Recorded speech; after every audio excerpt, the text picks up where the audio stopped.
It's Dr. Shiana Reams, and we're back this time to actually name some of those missing sources on Alexander the Great. I'm not going to spend as much time on each of these guys as I did on the Big Five. For one thing, we don't always know a whole lot about them. But I do want to kind of outline what we've got. I'm going to divide them up into uh, three or four categories. The first are official accounts. The second are things written by people who knew Alexander, lived, or at least lived when Alexander lived. But those are kind of subdivided into probably the better sources, and then the sources that were, raked over the coals even in antiquity for not being that good. Then we've got a couple of sources I do want to mention that pertain to material around Alexander. And then a couple of lesser known things, including some of the epigraphic evidence, of which there really isn't a whole lot.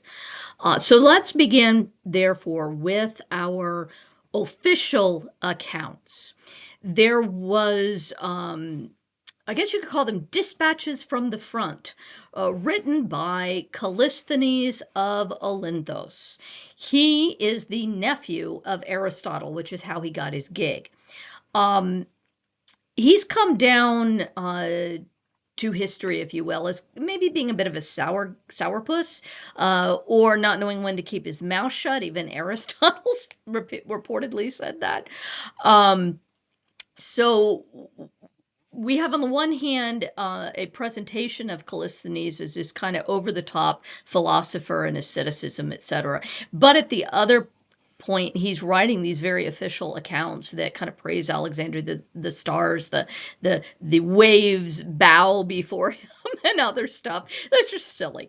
So he's talking on both sides of his mouth, maybe. Doesn't appear to have been a very well liked person, but he is he is the official account insofar as we have one. Up until he got arrested and thrown in prison, carried around in a cage, or executed. Their disputes over what happened to him in the end. In addition to those, we have an account, or rather a record, called the Ephemerides, which are the royal diaries, if you will, the royal accounts of what he did. He got up, he ate this, he took a bath.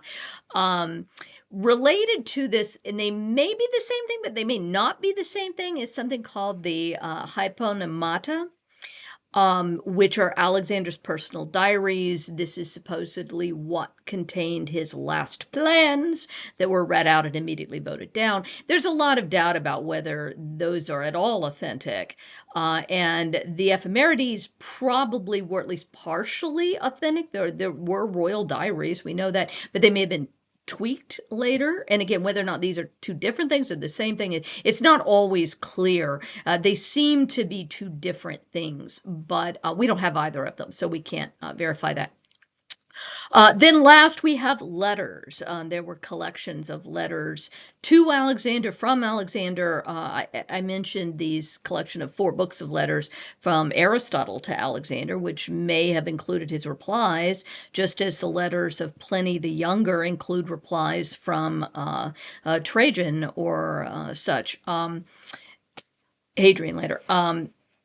These have been recently collected in a work by a colleague and friend of mine, Giussi Monti, that just came out in 2023. This came out in paperback in 2024, where she collects them all, much like Brill's New Jacobi, except only the letters, and discusses them in this book. So if you're curious, go pick this one up. Now, as for accounts by Macedonians, we actually don't have very many. Ptolemy's probably the most famous, Ptolemy of Lagus, who was a advisor of Alexander, sometimes listed as a boyhood friend. He's probably too old to have really been hanging out. One of the centrophoi, what is that? The companions of the prince, but certainly acted in advisory capacity. Later, he is said to be the bastard son of Philip II. This is almost surely a lie. I had fun with it in my novel, but I tell you, even at the end in the historical note, this isn't real. Okay, is his way of being an official Argead. So Ptolemy's one of them. A sober history, but again, as I talked about when we mentioned Arrian's use of him, we have to be careful of Ptolemy because Ptolemy was one of the Diadochi, the successors of Alexander, who was fighting with other successors of Alexander, sometimes allied, sometimes enemies. He hated Perdiccas, so Perdiccas does not come out well in his account. Presumably in Arrian, we hear about Perdiccas jumping the gun in the attack on Thebes. Maybe that's Ptolemy trying to pin on Perdiccas what happened to the city. So this is the sort of thing you have to be aware of alliances later in order to know what weight to give. So Ptolemy is one of the major sources for Arrian. Apparently it was not really a well-known, well-read history otherwise.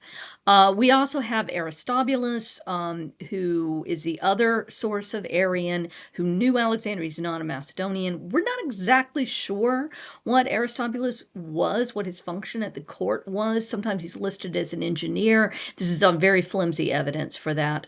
But he was some guy hanging around in Alexander's personal circle, probably wrote a kind of cleaned up version, maybe a little bit of apologia. That means, nicening things up. We also have an account, and again, he is a Macedonian by adoption, if you will, Nearchos of Crete. He was kind of grew up there at the court, later was given land in Macedonia. He was famously Alexander's admiral and was in charge of the fleet from India back to Babylon, where they lost each other in the Gedrosian desert. And Nearchos wrote an account that is used by Strabo and then is used really by Arrian. So that's a lot of what we get from Nearchos, we get out of one of those two sources, Arrian or Strabo.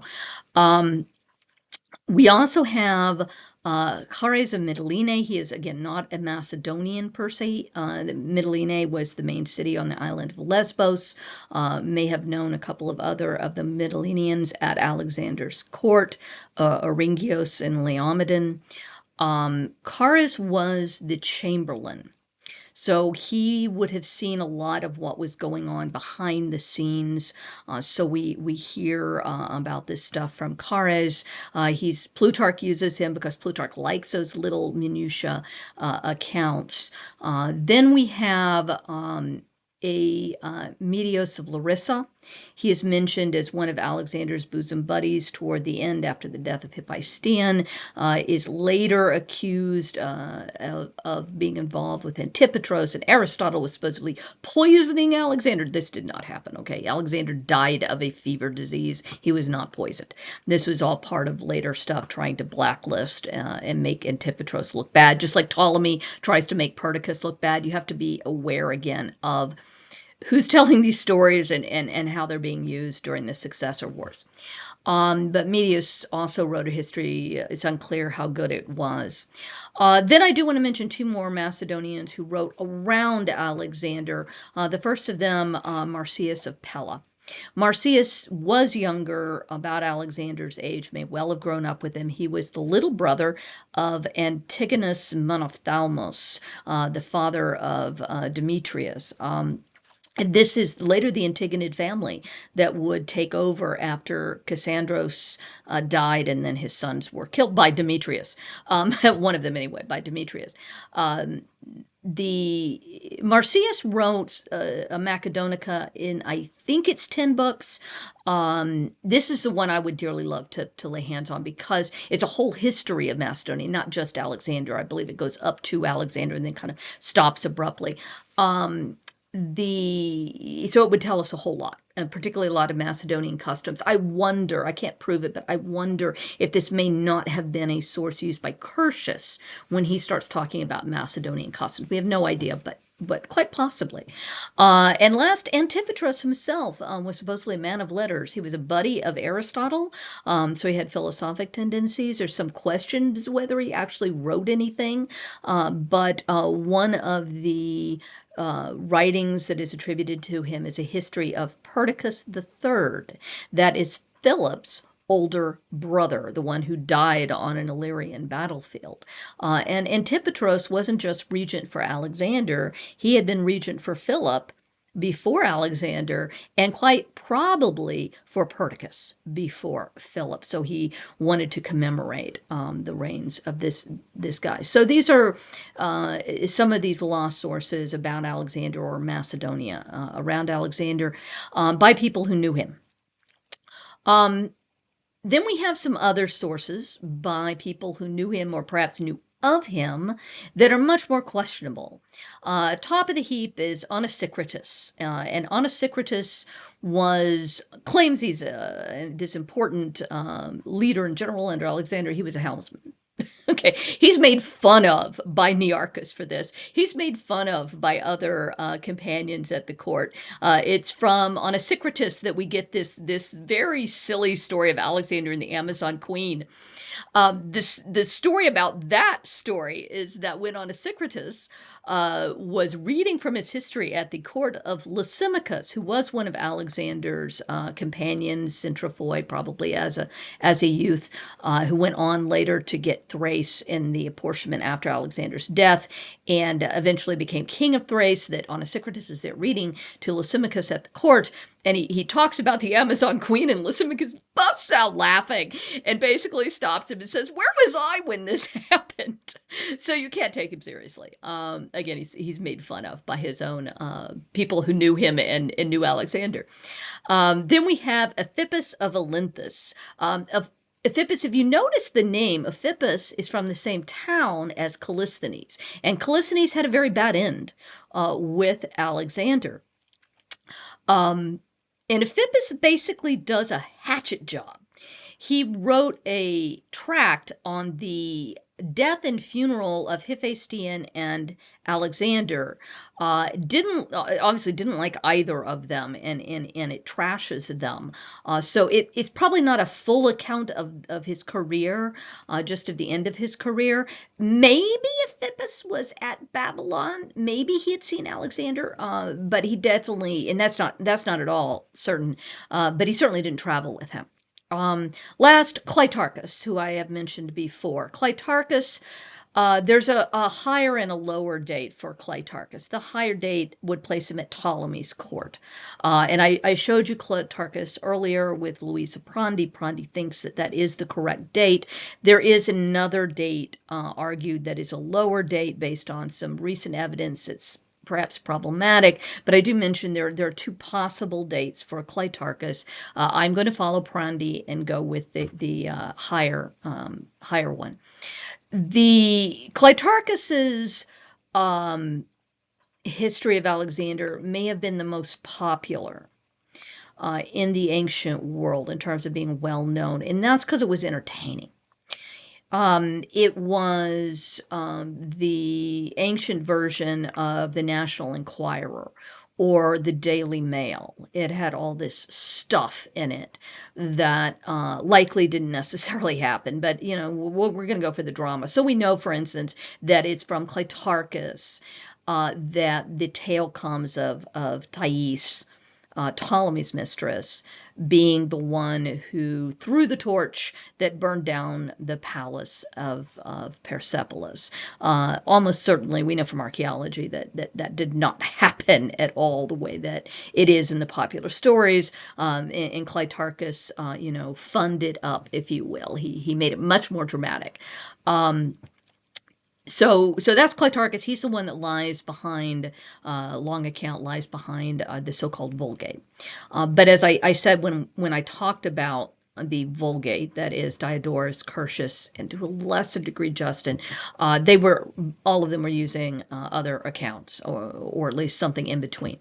Then we have Duris of Samos. He dates to maybe the late 3rd, early 2nd, may not have necessarily known Alexander, but certainly knew people who knew Alexander. And he writes a more comprehensive history that I think starts with the Battle of Leuctra. So the fall of Sparta, and goes through Alexander into the Diadochi. And then our very, very important lost source on the Diadochi, Hieronymos of Kardia. I'm sure all of my successor colleagues would be, they forget about Marsyas. They want Hieronymus. So those are, again, kind of things around Alexander of which he's a part. There was a later history by a Timagenes who lived in the 1st century, leading in during the period of the collapse of the Roman Republic into the empire, and is kind of a contemporary of Pompeius Trogus, who we talked about with Justin. Timagenes also wrote kind of a trash rag, if you will, and negative account of Alexander that was utilized, we think, by Pompeius Trogus. And of course, remember, Justin's epitomizing Pompeius Trogus. Trogus is using Timagenes, and Timagenes may very well have been using Kleitarchos. So I want to point that out, because we don't just have a source for our source. We have that, our sources, source. So to get back, so this is sometimes the problems that we are dealing with in the looking at what has survived on Alexander. So these are some of our missing sources on Alexander, the better and maybe the not so good. In addition to this, we do have some epigraphical evidence. We have pieces of the Treaty of the Common Peace, 2 different pieces there. That is the Corinthian League that Philip set up. They showed up in Athens. It is incomplete, but it does give names. We do know what it is. So there are some of that in inscriptional form. And a reminder, inscriptions are things on stone. Stone breaks. Okay, so just as I showed you our problems with papyrus and papyrus falling apart and breaking, similar issues then afflict inscriptions. And when the breakage, inscriptions at least are a little bit more formulaic at times. So if we're missing, say, the beginning of a inscription, we might be able to recreate that. But if names, dates, details, that stuff is broken, it's just gone. We don't have. We also have a decree of Philippi, where Alexander kind of played mediator at one point. And then we have some dedicatory plaques here and there to Athena or to this or that pop up. So those are, again, contemporaneous with Alexander's life, but nothing very complete, unfortunately. A lot of times folks ask, well, what about Persian sources? There aren't any, or not very many, that have survived. We do have mentions of Alexander in the Babylonian Chronicles. And as I said in that earlier video on this, those of us who deal with Greco-Roman sources don't read Akkadian and cuneiform, so that becomes tougher. We do have 2 tablets, Babylonian tablets, that are in the British Museum, tablet 36761 and 36390.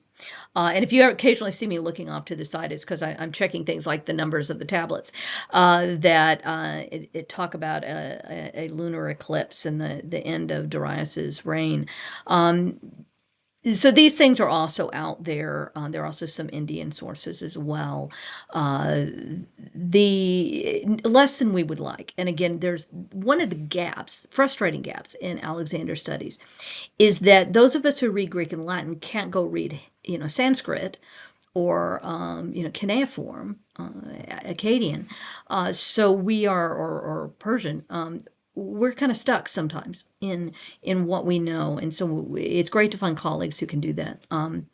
There are later stories, probably the Alexander Romance is the most famous of them. It's why Alexander is so well known all over the world, in that stories about him, legends, accrued and in their various versions of the romance. Richard Stoneman is who you want to read on the romance, in terms of, you want information about the various renditions of it. There are some other late sources. I mentioned the Suida at one point. This is a Babylonian, Byzantine encyclopedia, essentially, that is using a lot of now missing sources, and some of them occasionally from other places, but it tends to mix things up. But we do have the Romance. You can't believe things in the Romance, okay? It's a legend. It's stories. It's like the legends of Arthur. What is embedded in it's a story, okay? It's fun, but it is a story. So is there any history in it? Probably. But we have a fanged Bucephalus in there, who has claws. It's such, yeah, take it with a grain of salt. The Shahmaneh as well is a Persian, the Legends of the Kings, and Alexander's mentioned briefly in there. It's not really about him, but he does appear in there. He appears in the Bible. He appears in the Quran. And again, these are all legendary sorts of accounts that you cannot take seriously. But it does give you an idea of some other existing non-Greco-Roman accounts are out there. But that kind of covers our lost histories of Alexander the Great, what we're missing, and the sources that are surviving sources used.